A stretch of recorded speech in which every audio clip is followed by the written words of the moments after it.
we provide you the platform to turn your dreams into reality. Give wings to your aspirations with KR Mangalam University. اسرائیل اور ایران کی جنگ کو لے کر کئی دن ہو چکے ہیں. اسرائیلی ایئر فورس نے دیر رات ایران کے شاہرود میں بیلسٹک میزائل کا انجن بنانے والی فیکٹری پر بمباری کی. وہیں اب اس پر ودیشی معاملوں کے وشیشجঞ کیا کہہ رہے ہیں، سنتے ہیں. اب سب سے بڑی نقصان ہو گیا ہندوستان میں، کیونکہ آج کل وہاں پر ساری دنیا معلوم ہوئی ہے، فوڈ سیکیورٹی مطلب آئل سیکیورٹی، اور ڈائسپورا میں ہندوستان میں بہت ہے وہاں پر ہمارے GCC دیش میں، جو آپ سمجھ لو کم سے کم 90 لاکھ لوگ ہے.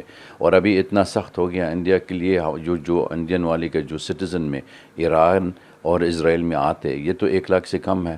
ابھی آپ سمجھ لیں 90 لاکھ لوگ کہاں جائیں گے؟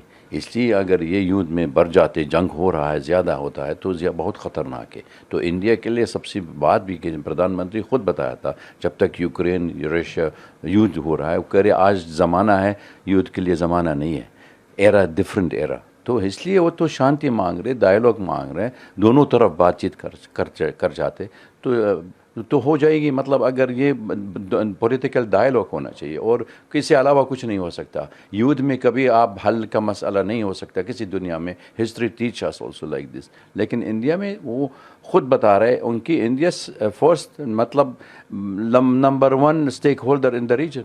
یہ تو امریکن فارن پالیسی وہی ہے. مطلب یہ خود جب تک راشٹرپتی ٹرمپ آ گیا تھا، پہلے ٹرم ہو گیا، خود کرٹیسائز کیا تھا ان کی پچھلی مطلب سرکاری ہے جو ہر American policy regime change by force.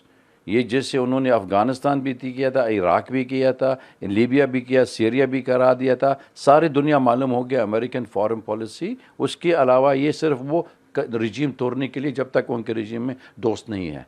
تو اس لیے امریکن پریزیڈنٹ آیا تھا، وہ تو راشٹرپتی کہہ رہے ہم کو منع کر رہے. لیکن ابھی تک پالیسی ہے جو ڈیپ اسٹیٹ ہے اور امریکن پالیسی ہو رہا ہے، اس کے بالکل دیکھ رہے ہیں تو مطلب یہ تو دونوں ڈفرینٹ ہو رہا ہے. ابھی امپلیمنٹیشن کرنا چاہیے. شروع سے جب تک ایران اٹیک ہو گیا تھا، ساری دنیا معلوم ہو گیا اس یدھ میں وہ رجیم چینج کے لیے، اور صرف حجہ رکھا ہے یہ نیوکلیئر پروگرام. کیونکہ نیوکلیئر پروگرام کے ساری دنیا معلوم ہو گیا پیسفل چل رہا تھا، شانتی ڈسکشن چل رہا تھا. پہلے 2015 انہوں نے سائن بھی کیا تھا nuclear accord, P+5 P+ US سب کو ایڈمٹ کیا تھا. اس کے بعد پھر US میں خود ٹرمپ میں ودرو کرا دیا تھا. پھر آج تک مطلب اٹیک بھی وہی جگہ میں. تو اس کا کیا مقصد ہوتا ہے؟ اس کا مقصد صرف حجہ رکھا ہے. امریکن انٹینشن اور اسرائیل کی انٹینشن ہے بھی پورا ویسٹ ایشیا میں قبضہ کرنے کے لیے. یہ جیسے آپ کا اسٹریٹ آف ہارمز امریکن کے ہاتھ میں بن جاتے، اور ان کے لیے ریڈ سی بھی ہو سکتا ہے، اور میڈیٹرینین سی بھی ہو رہا ہے. کیونکہ چینل وہی ہے جو گلوبل ٹریڈ ہے، تو امریکہ قبضہ کرنے کے لیے اس کا یہ انٹینشن ہے. ابھی اس میں جو ابھی ایران اور اسرائیل کے بیچ چل رہا ہے، امریکہ کے بعد ایک رسیا کی طرف سے بھی اس میں کہیں نہ کہیں ایک طرح سے ٹوٹنے کی آشنکا جتائی جا رہی ہے. پوتین کے جو کلوز ایڈ ہیں ان کی طرف سے اس کے انڈیکیشن دیے گئے ہیں کہ نیوکلیئر سپورٹ کر سکتا ہے ایران کو رسیا.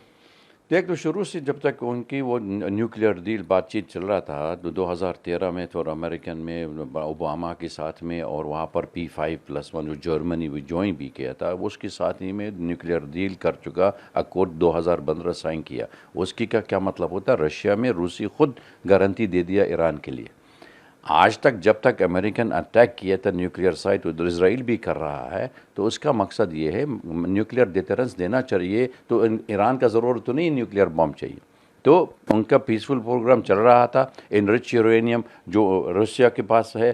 آج تک اگر ہم لوگ کمپیئر کرنا چاہیے، دیکھ لو نارتھ کوریا بھی نیوکلیئر ہے، اور امریکہ میں خود امبریلا دے دیا تھا ساؤتھ کوریا کے لیے، نیوکلیئر امبریلا بھی دے دیا ساؤتھ کوریا کے لیے، اور جاپان.